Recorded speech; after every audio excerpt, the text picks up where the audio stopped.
আজকে আমরা জানবো কোনো কিছুর অ্যাডিকশন থেকে কিভাবে বের হতে হয়, তাও আবার রিসার্চেবল 3টি সেরা টিপস।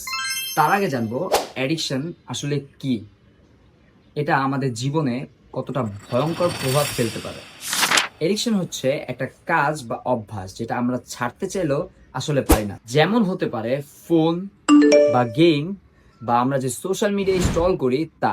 অ্যাডিকশন শুধু আমাদের সময় নষ্ট করে না, এটা আমাদের সম্পর্ক, মস্তিষ্ক এবং শরীরের উপর প্রভাব ফেলে। রিসার্চ বলে যখন আমরা কোনো কিছুর প্রতি বারবার আসক্ত হই তখন আমাদের ব্রেন থেকে ডোপামিন নামের একটি কেমিক্যাল রিলিজ হয়। ফলাফল আমরা সাময়িক সুখ পাই, কিন্তু ধীরে ধীরে সেটা আমাদের স্বাভাবিক সুখ পাওয়ার ক্ষমতাকে নষ্ট করে দেয়। এর প্রভাব মানসিক চাপ, পড়াশোনায় মনোযোগ কম হয়ে যাওয়া, কাজের ক্ষতি, এমনকি পরিবার ও সমাজ থেকে দূরে সরে যাওয়া। এই অ্যাডিকশন থেকে বাঁচার 3টি টিপসের মধ্যে আমি প্রথম নাম্বার টিপসটি হচ্ছে অ্যাওয়ারনেস। প্রথম ধাপ হচ্ছে নিজেকে সচেতন করে তোলো। কত সময় কোথায় দিচ্ছ তা লিখে রাখো, প্রয়োজনে ট্র্যাকিং অ্যাপস ব্যবহার করো।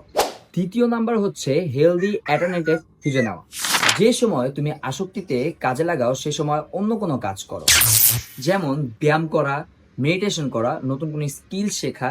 রিসার্চ বলে নতুন অভ্যাস পুরানো অভ্যাসকে ভাঙতে সাহায্য করে। সাপোর্ট সিস্টেম তৈরি করা, কখনো নিজেকে একা রাখো না, প্রয়োজনে বন্ধুদের সাথে আড্ডা দাও, পরিবারের সাথে সময় দাও। রিসার্চ বলে যদি সাপোর্ট সিস্টেম থাকে তাহলে এডিকশন থেকে বের হওয়ার চান্স দ্বিগুণ বেড়ে যায়। তাহলে আজকে আমরা কি শিখলাম, অ্যাডিকশন কি, এটা কিভাবে কাজ করে এবং এর থেকে বের হওয়ার সেরা 3টি টিপস। যদি তুমি সত্যি অ্যাডিকশন থেকে বের হতে চাও তাহলে আজকেই অ্যাকশন নাও। কমেন্টে জানাও যে তুমি কোন অ্যাডিকশন থেকে বের হতে চাচ্ছ। আজ এই পর্যন্তই, নতুন ভিডিও আবার দেখা হবে।